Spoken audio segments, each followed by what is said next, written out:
How Illinois' electric system works, Part 3. Power plants typically make money in three ways: selling electricity, providing grid support services, and providing capacity. All of these costs are paid by business, residential, and government consumers through their electric bills. Grid support services and capacity charges are not a separate line item on homeowners' bills, but are embedded in the rate we pay for electric supply. Selling power is the largest source of revenue for most plants.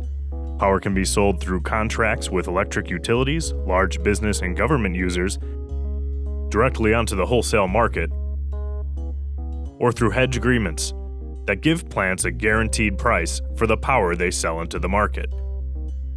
Power plants also sell grid support services, which are needed to keep the electric grid stable. These services prevent brownouts and power surges by giving the grid operators the tools they need to balance the flow of electricity.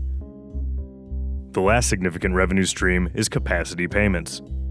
Grid operators pay for capacity to ensure that power plants are available when needed. That means planning for peaks in demand, like hot days in August where everyone's AC is blasting, or during a deep January freeze. A grid operator is a non-profit entity responsible for ensuring the reliable flow of electricity. It's a grid operator's job to make sure we have enough electricity to meet demand so we can keep the lights on. There are 7 main grid operators in the U.S. In the ComEd service territory, where 5 of Exelon's 6 nuclear plants are located, the grid operator is called PJM.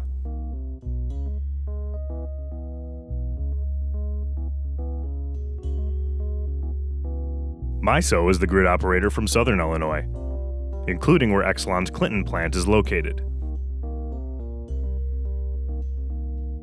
The way capacity payments work is a little complicated, so let's break it down. Power plants can receive capacity payments by bidding into capacity auctions. The grid operator runs capacity auctions to lock in generating capacity for the next 1 to 3 years. Plants that clear the auction will receive capacity payments in exchange for promising to deliver power when it's needed. Plants that don't deliver have to pay a hefty fine. In a capacity auction, power plant owners set the price they want to bid for the capacity from each plant. The grid operator then selects all bidders up to the amount required to provide sufficient capacity. For example, let's say a grid operator needs 1,000 megawatts of capacity. It holds an auction and 6 200-megawatt plants bid in. The grid operator will select the lowest bidders up to the total amount needed.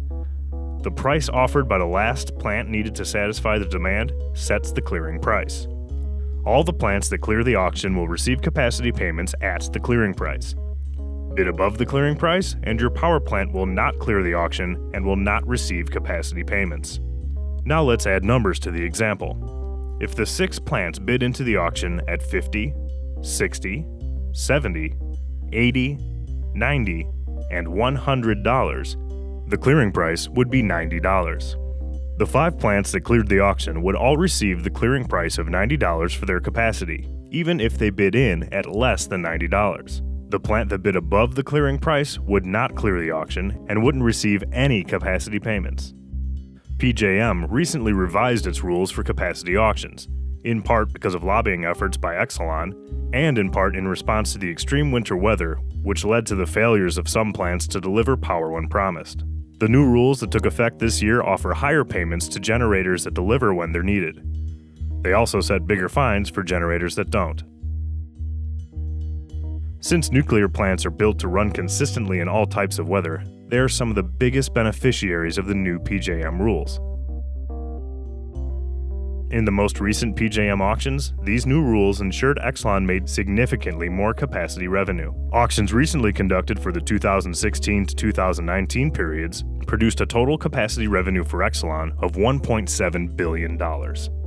For ComEd customers, this will mean spiking electric bills that will average $175 more per year for a typical single-family home.